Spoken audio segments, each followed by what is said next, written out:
تاریخ میں امیر تیمور اور تیمور لنگ کے نام سے شہرت رکھنے والے شجاع الدین تیمور کا مقبرہ ازبکستان کے شہر سمرقند میں ہے۔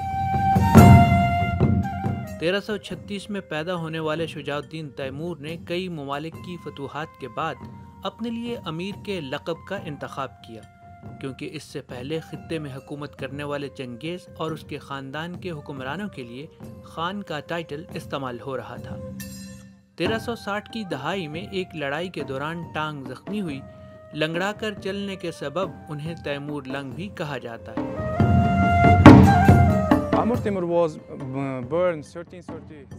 امیر تیمور ازبکستان کے شہر سبز میں پیدا ہوئے اور انہوں نے 15 ریاستوں پر مشتمل ایک بڑی سلطنت قائم کی۔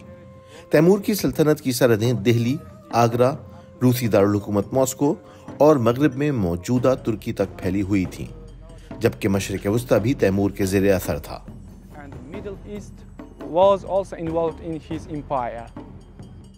تیمور نے جس علاقے کو بھی فتح کیا وہاں عمارتوں کو نقصان نہیں پہنچایا۔ مزاحمت کی صورت میں قتل عام ہوتا، تاہم فنکاروں، شعراء، اساتذہ، سائنسدانوں اور باصلاحیت لوگوں کو سمرقند لایا جاتا، جس کے سبب سمرقند ایک علمی اور ثقافتی شہر بنا۔ ہندوستان، وسطی ایشیا، جارجیا، روس اور ترکی میں فتوحات کے بعد چین امیر تیمور کا اگلا ہدف تھا، لیکن بیماری کے سبب محاذ پر پہنچنے سے پہلے ہی 1405 میں موجودہ قازقستان میں ان کا انتقال ہو گیا۔ امیر تیمور نے اپنے لیے ایک قبر یہاں سے دور 120 کلومیٹر دور اپنی زندگی میں کھدوائی تھی، تاہم جب ان کا انتقال ہوا تو وہ وہاں دفن نہیں ہو سکے اور انہیں یہاں دفنایا گیا۔ تیمور نے اپنی زندگی میں تحریر کروایا تھا کہ جو ان کی قبر کی بے حرمتی کرے گا اس پر تیمور سے بھی جابر حکمران حملہ کرے گا۔ ایرانی حاکم نادر شاہ نے تیمور کی وفات کے تقریباً 300 سال بعد تیمور کی قبر سے کتبہ اتارا اور کہا جاتا ہے کہ اس کے بعد اسے کئی محاذوں پر شکست ہوئی، یہاں تک کہ نادر شاہ نے یہ کتبہ دوبارہ نصب کرنا چاہا، تاہم سمرقند لے جاتے ہوئے یہ ٹوٹ گیا۔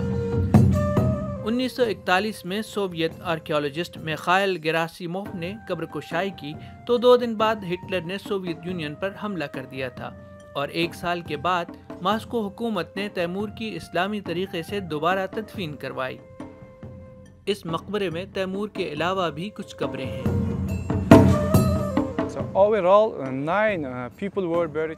مجموعی طور پر اس مقبرے کے گنبد کے نیچے کل 9 افراد کو دفن کیا گیا ہے، جن میں تیمور کے علاوہ ان کے 2 بیٹے، 2 پوتے اور روحانی پیشوا میر سعید برکا کی قبریں بھی شامل ہیں۔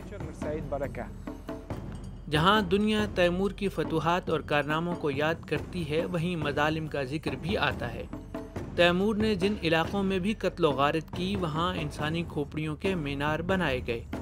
تیمور نے اپنی سلطنت قائم کرنے کے لیے تقریباً 1,70,00,000 انسانوں کو قتل کیا تھا۔ تیمور کسی کے لیے ہیرو تو کسی کے لیے ویلن، مگر تیمور کا شمار انسانی تاریخ کے بڑے فاتحین میں ہوتا ہے۔ حافظ احمد، DW اردو، سمرقند، ازبکستان۔